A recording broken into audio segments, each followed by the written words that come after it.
Hi friends, வணக்கம். பெண்கள்னாலே பொதுவாக சின்னதிலிருந்து கொஞ்சம் பெருசாகி ஒரு பியூபர்ட்டி ஸ்டேஜ் வரும்போது, இல்லைன்னா கல்யாணங்கிற ஒரு ஸ்டேஜில் வேறு ஒரு இடத்துக்கு போகும்போது, அப்புறம் குழந்தை பிறப்பு, அதுக்கப்புறம் உள்ள லைஃப், இப்படி ஒவ்வொரு ஸ்டேஜ்லையுமே அவங்களுக்கு சேலஞ்சஸ் இருந்துக்கிட்டே தான் இருக்கும். அதை கஷ்டம் சொல்லிட முடியாது, ஒரு சேலஞ்சாக நம்ம ஃபேஸ் பண்ணிக்கிட்டே வந்துட்டு இருப்போம்.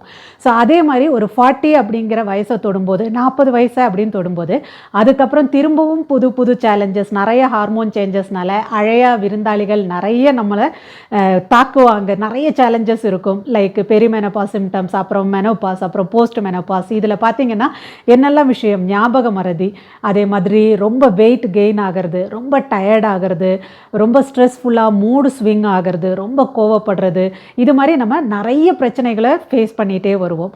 ஸோ அதையுமே கொஞ்சம் ரிலாக்ஸாக நம்ம கடந்து நம்ம லைஃப்பை ஹாப்பியாக மூவ் பண்ணுறதுக்கு ஒரு 10 டிப்ஸ் என்னெல்லாம் ஃபாலோ பண்ணலாம் அப்படிங்கிற சொல்ல போகிற பதிவு தான் இது. ஒரு ஃப்ரெண்ட் இல்லைனா ஒரு சிஸ்டராக 45 வயசு என்னோட வயசு, ஸோ என்னோட ஒரு ஏஜ் குரூப்பில் இருக்கிறவங்களுக்கு நான் ஷேர் பண்ணுற டிப்ஸ் இதெல்லாம் எதுவும் புதுசாக சொல்லலை, எல்லாருக்குமே தெரிஞ்ச விஷயந்தான். ஜஸ்ட் ஒரு ரிமைண்டர் மாதிரி உங்களுக்கு, ஓகே இதை நானும் செஞ்சு பார்க்கணும் அப்படின்னு உங்களை மறந்து போயிருந்த விஷயத்த ஒரு ரிமைண்ட் பண்ணுற விஷயமா எடுத்துக்கோங்க, அவ்வளோதான். ஸோ இதை 40+ உள்ளவங்க தானா அப்படின்னா இல்லை, இதை எந்த ஏஜ் குரூப்பில் இருக்கிறவங்களுக்குனாலும் இது கண்டிப்பாக எல்லாருமே ஃபாலோ பண்ண வேண்டிய டிப்ஸ் தான். ஸ்டில் 40+ சொல்கிறது அந்த இடத்துல திரும்பவும் அந்த பெரிமெனோபாஸ், மெனோபாஸ், அந்த ஹார்மோன் சேஞ்சஸ், மூட் ஸ்விங் இதெல்லாம் வர்றனால கட்டாயம் ஃபாலோ பண்ணணும் அப்படின்றனால தான் இந்த ஒரு ரிமைண்டராக இந்த 10 பாயிண்ட்ஸ் உங்கள் கூட ஷேர் பண்ண போகிறேன். ஃபஸ்ட்டு டிப், காரணமே இல்லாமல் ரொம்ப டயர்டாக இருக்கிற மாதிரி, ரொம்ப ஒரு எனர்ஜியே இல்லாமல் லோவாக ஃபீல் பண்ணுற மாதிரியெல்லாம் இருந்துச்சு அப்படின்னா கண்டிப்பாக நம்ம ஒரு பேசிக்கான பிளட் டெஸ்ட்டை நம்ம ஆல்வேஸ் இயர்லி ஒன்ஸாவது பண்ணிக்கிட்டோம் அப்படின்னா நம்மளோட லெவல்லாம் எப்படி இருக்குங்கிறத தெரிஞ்சுக்கலாம். ஸோ ஃபஸ்ட்டு அதில் பார்க்க வேண்டியது விட்டமின் B12 பார்த்துக்கணும், விட்டமின் D3 பார்த்துக்கணும், தைராய்டு டெஸ்ட்டு பண்ணிவிட்டு எப்படி இருக்குங்கிறத பார்த்துக்கணும். அது கூட சேர்ந்து பிபி இருக்கா, டயபெட்டிக் இருக்காங்கிறத செக் பண்ணிக்கிறது, ஹியூமோக்ளோபின் எவ்வளோ இருக்குது, உங்களோட அயன் லெவல் என்ன, இந்த மாதிரி பேசிக் டெஸ்ட். அது போக உங்களுக்கு ஸ்பெசிஃபிக்காக ஏதாவது ஒன்று டாக்டர் சொல்லியிருந்தாங்கன்னா அதை எப்பவும் செக் பண்ணிக்கிறது. ஸோ பேசிக்காக இதையாவது நீங்கள் பார்த்துக்கிட்டீங்க இயர்லி ஒன்ஸ் அப்படின்னா அது உங்களுக்கு ரொம்பவே ஹெல்ப்ஃபுல்லாக இருக்கும். ஏன்னா நிறைய பேருக்கு இந்த விட்டமின் D3யும் B12ம் கம்மியாக இருக்கிறனால இந்த மூடு ஸ்விங், ரொம்ப டயர்டாக இருக்கிறது, இதெல்லாம் ரொம்ப அதிகமாக ஃபேஸ் பண்ணுறாங்க. ஸோ கண்டிப்பாக நீங்களும் இதில் கவனம் செலுத்துங்க. ரெண்டாவது பாயிண்ட், நியூட்ரிஷியஸான ஃபுட்டில் கவனம் செலுத்துறது. இது முதலே நான் சொன்ன மாதிரி எல்லாருக்குமே பொருந்தும் அப்படின்னாலும் 40+ நமக்கு வயசாக வயசாக நம்மளோட மசில் மாஸ் அப்படிங்கிறது ரொம்ப குறைஞ்சிட்டே இருக்கும். நம்ம ரொம்ப மசிலை லூஸ் பண்ணிகிட்டே இருக்கும்போது ஸோ அந்த இடத்துல கட்டாயம் நம்ம ஒரு நியூட்ரிஷியஸான ஃபுட்டில் கவனம் செலுத்த வேண்டியது ரொம்ப முக்கியம். ஒவ்வொரு மீல்லையும் கண்டிப்பாக ப்ரோட்டீன் இருக்கா அப்படிங்கிறத பார்த்துக்கணும். நான் வெஜிடேரியன்னா முட்டை சாப்பிட்றது, மாமிசங்களில் எது உங்களுக்கு பிடிக்குமோ ஏதாவது ஒன்று, சிக்கனோ என்ன சாப்பிடுவீங்களோ நீங்கள் அதை எடுத்துக்கலாம். வெஜிடேரியன்னா நீங்கள் பன்னீர் எடுத்துக்கிறது, தயிர் எடுத்துக்கிறது, மீதி சுண்டல்லாம் எடுக்கிறீங்கன்னா அதை ஒரு போர்ஷன் கண்ட்ரோலோட அதை எடுத்துக்கிறது. ஸோ இது மாதிரி ஒவ்வொரு மீல்லையும் ப்ரோட்டீன் இருக்கிற மாதிரி பார்த்துக்கோங்க. ஹெல்தி ஃபேட்ஸ்னாலே 40 வயசு ஆச்சுன்னா ஐயோ இனிமேல் ஃபேட்லாம் தொடவே கூடாதுன்னு சொல்லி மோஸ்ட்லி எல்லாருமே அவாய்ட் பண்ணுவாங்க. அப்படி பண்ணக்கூடாது. ஹெல்தி ஃபேட்ஸுங்கிறது கண்டிப்பாக தேவை. நட்ஸ் எடுத்துக்கலாம், தேங்காய் எண்ணெயில் சமைக்கலாம், கொஞ்சமாக நெய் எடுத்துக்கலாம். இந்த மாதிரி ஹெல்தி ஃபேட்ஸ் எல்லாத்தையும் நீங்கள் கட்டாயம் சேர்த்துக்கோங்க. ஸோ இது உங்களோட கிரேவிங்ஸ் எல்லாம் ஓவர் ஈட் பண்ணுறது இது எல்லாம் கட்டாயம் தடுக்கிறதுக்கு ஹெல்ப் பண்ணும். கடைசியாக ரொம்ப முக்கியமான விஷயம், சுகரி ஐட்டம்ஸை விடுங்க, ப்ராசஸ் ஃபுட்டை விடுங்க. நல்ல ஒரு எவ்வளோ முடியுமோ சிம்பிள் காப்ஸ் எல்லாம் விட்டுட்டு லோ காப்ஸ்லேருந்து ஒரு மாட்ரேட் காப்ஸ், அந்த மாதிரி ஒரு பேலன்ஸ்டு டயட்டுக்கு நீங்கள் கொண்டு வந்தீங்க அப்படின்னா அது கன்சிஸ்டண்ட்டாக உங்களுக்கு கொண்டு போகிறதுக்கும் ஹெல்ப் ஆகும், உங்களை ஹெல்த்தியாக வச்சுருக்கிறதுக்கும் ஹெல்ப் பண்ணும். மூணாவது, ஒர்க் அவுட் ரொட்டீன். கன்சிஸ்டண்ட்டாக ஒரு ஒர்க் அவுட் ரொட்டீன் கண்டிப்பாக நம்ம பண்ணணும். உடம்புங்கிறதே மூமெண்ட்டுக்கு தானே. ஸோ நம்ம பாட்டுக்கு உட்காந்துக்கிட்டே இருந்தோம், நான் வீட்டு வேலை பண்ணுறேன்ல போதும்ல அப்படின்னு நினச்சா கண்டிப்பாக போதாது. கண்டிப்பாக அதை தவிர நீங்கள் ஏதாவது ஒரு ஒர்க் அவுட் ரொட்டீனை வச்சுக்கணும். ஒரு நாளைக்கு ஒரு ஃபஸ்ட்டு ஸ்டார்ட் பண்ணுறீங்க அப்படின்னா ஸ்லோ அண்ட் ஸ்டெடியாக ஒரு 1/2 hour இல்லைனா பிரேக் எடுத்து ஒரு 45 minutes 1 hour இந்த மாதிரி நீங்கள் ஒரு ஒர்க் அவுட் ரொட்டீனை பிளான் பண்ணணும்.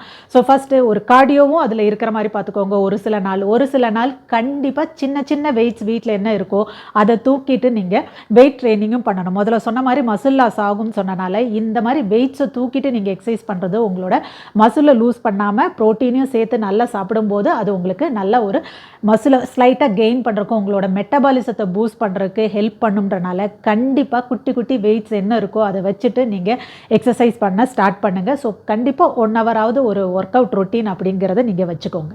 அதில் நீங்கள் வார்ம் அப் பண்ணிவிட்டு எக்ஸசைஸ் பண்ணுறது, எக்ஸசைஸ் பண்ணி முடிச்சதுக்கப்புறம் ஸ்ட்ரெச்சஸ் பண்ணுறது, ஃப்ளெக்சிபிலிட்டிக்காக நல்ல யோகாவையும் இடையில இன்க்ளூட் பண்ணுறது, இப்படி எல்லாமுமே சேர்ந்த ஒரு ஒர்க் அவுட் ரொட்டீனாக உங்களுக்கு தகுந்தாப்பில் நீங்கள் ஷெட்யூல் பண்ணி வச்சுக்கோங்க.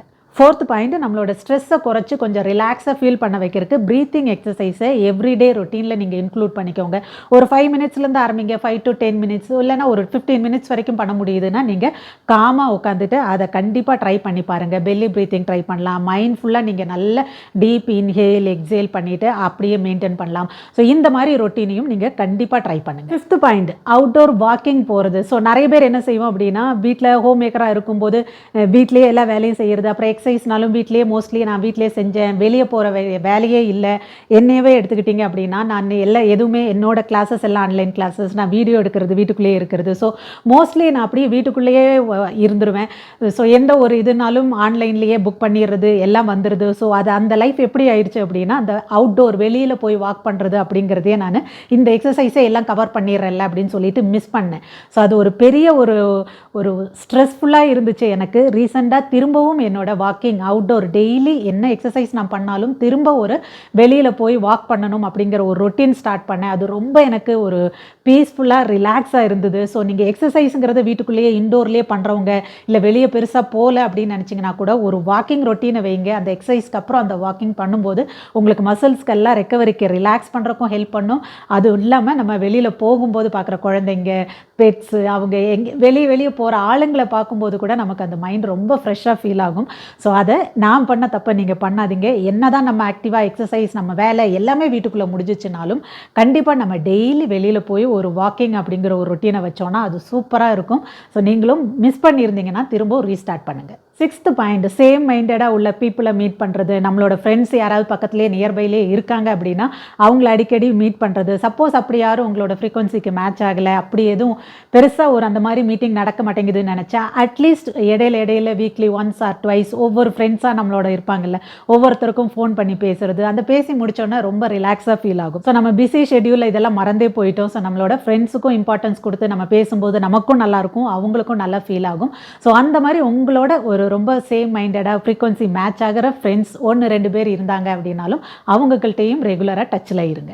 7வது பாயிண்ட்டு செல்ஃப் கேர். செல்ஃப் கேருங்கிறது செல்ஃபிஷ்னஸ் கிடையாது. நம்மளோட ஹெல்த்துக்கு, நம்மளோட பாடிக்கு நம்ம இந்த எக்ஸசைஸ், இந்த ப்ராப்பரான ஒரு டயட் இதிலெல்லாம் கான்சன்ட்ரேட் பண்ணுறதே நம்மளோட செல்ஃப் கேர் தான். அது போக ஒரு சின்ன விஷயங்களாக இருக்கலாம். நம்மளோட ஒரு நெயில் பாலிஷ் போடுறதா இருக்கலாம், ஒரு சின்னது, இல்லைனா ஐப்ரோ ட்ரிம் பண்ணுறதா இருக்கலாம், ஒரு சின்ன ஹேர் ஸ்டைலில் சேஞ்ச் பண்ணுறதா இருக்கலாம். ஈவன் நம்ம நிறைய ட்ரெஸ்ஸஸ் வாங்கி வச்சுருப்போம், பட் வெளியே தான் போகிறது இல்லைல்ல, எதுக்கு போடணும்னு சொல்லி ஃபுல்லாக டம்ப் பண்ணி வச்சுருப்போம். அதை டெய்லி நல்ல ட்ரெஸ் போடுறதா இருக்கலாம். ஸோ இந்த மாதிரி நம்ம பண்ணுற நம்மளோட ஒரு சந்தோஷத்துக்காக நம்ம இந்த சின்ன விஷயங்களாக செஞ்சு பார்த்தோம்னாலே பயங்கர ஹாப்பியாக இருக்கும். ஸோ எப்போல்லாம் ரொம்ப லோவாக ஃபீல் பண்ணுறோமோ அப்போ நம்ம வந்து இது மாதிரியெல்லாம் ட்ரை பண்ணி பார்த்தோம் அப்படின்னா டெஃபினட்டாக நமக்கு ரொம்ப ஒரு பாசிட்டிவாக ஒரு எனர்ஜி எங்கேருந்து கிடச்சதுன்னே தெரியாது, அவ்வளோ ஹாப்பியாக ஃபீல் பண்ணுவோம். ஸோ கண்டிப்பாக நீங்களும் ட்ரை பண்ணி பாருங்கள். 8வது பாயிண்ட், நிறைய பேர் ஹோம் மேக்கராக இருந்தோம்னா மோஸ்ட்லி நம்ம வீட்டிலே தான் டைம் நம்மளோட ஸ்பெண்ட் பண்ணுறோம் அப்படின்றனால நம்ம இருக்கிற இடத்த சின்ன செட்டப் மாற்றி வைக்கிறது. ஸோ இங்கே உள்ள ஒரு திங்ஸ் எடுத்து அடுத்த இடத்துல வைக்கிறது, வேறு நம்மள்ட்ட இருக்கிற அந்த ஷோ பீஸையே கூட வேறு இடத்துலையோ ஒரு சோஃபாவோட அலைன்மெண்ட்டையோ நம்ம மாற்றி போட்டோம் அப்படின்னா சூப்பராக ஏதோ வீடே வேற எங்கேயோ புதுசாக போன மாதிரி ஒரு ஃபீல் ஆகிருக்கும். நான் அதான் முதலே சொன்னேன், இது எல்லாமே உங்களுக்கும் தெரியும், நீங்களும் அதை ஃபீல் பண்ணியிருப்பீங்க. பட் ஏதோ ஒரு காரணத்துக்காக ரொம்ப நாள் பண்ணாமல் இருந்திருப்பீங்க. ஸோ அதை நீங்கள் திரும்பவும் இந்த பாயிண்ட்ஸ் எல்லாத்தையுமே ரீஸ்டார்ட் பண்ணி பாருங்கள். ஸோ அந்த மாதிரி நம்ம சேஞ்சஸ் பண்ணும்போது நமக்கு ரொம்ப ஃப்ரெஷ்ஷாக மைண்ட் ஃபீல் ஆகும். 9th point recovery sleep. ஏதாவது நம்மளோட டெய்லி ரொட்டீன் இருக்குது, அதை கரெக்டாக பண்ணிகிட்டே வரோம், வீட்டு வேலை, நம்மளோட ஃபேமிலி மெம்பர்ஸ் பார்த்துக்கிறது எல்லாம் பண்ணிட்டு வரோம், எல்லாம் கரெக்ட். அது கூட சேர்ந்து நம்மளோட தூக்கம், ஸ்லீப் அப்படிங்கிறது ரொம்ப முக்கியம், பாடி ரெக்கவரி அப்படிங்கிறது. ஸோ சவுண்ட் ஸ்லீப் இருக்கிற மாதிரி ரொட்டீன் வச்சுக்கணும். ஸோ நான் முதல்ல சொன்ன பாயிண்ட்ஸ் எல்லாமே ப்ராப்பரான ஒரு எக்ஸசைஸ் ரொட்டீன், ஒரு வாக்கிங், ஒரு ஃப்ரெஷ்ஷாக மைண்டை வச்சுருக்கிறது, ஒரு ஸ்ட்ரெஸ் இல்லாமல் ப்ரீத்திங் எக்ஸசைஸ், இதெல்லாம் பண்ணும்போதே ஆட்டோமேட்டிக்காக உங்களோட தூக்கம்ங்கிறது நல்லாவே ஒரு சவுண்ட் ஸ்லீப் ரொட்டீனுக்கு வந்துடும். ஸோ சம்டைம்ஸ் நம்ம ரொட்டீனை பண்ணிட்டு இருக்கிற வேலையில் ஒரு நாள் ஒரு மாதிரி ஃபீல் பண்ணுறோம், அது அன்னைக்கு ஒரு டயர்டாக இருக்குன்னா ஹேவ் அ பிரேக். அது ஒரு நாள் நம்ம பண்ணல, வீட்டை க்ளீன் பண்ணலைன்னா ஒன்றும் ஆயிடாது. ஹேவ் அ பிரேக் அண்ட் நீங்கள் தூங்கணும் இல்லை ரெஸ்ட் எடுக்கணும்னு தோணுச்சுன்னா டேக் கேர், ரெஸ்ட் வெல். அதுக்கப்புறம் ரெக்கவர் ஆனதுக்கப்புறம் நீங்கள் அந்த ரொட்டீனை தொடரலாம். ஸோ அந்த ரெக்கவரி அப்படிங்கிறது ரொம்ப முக்கியம்.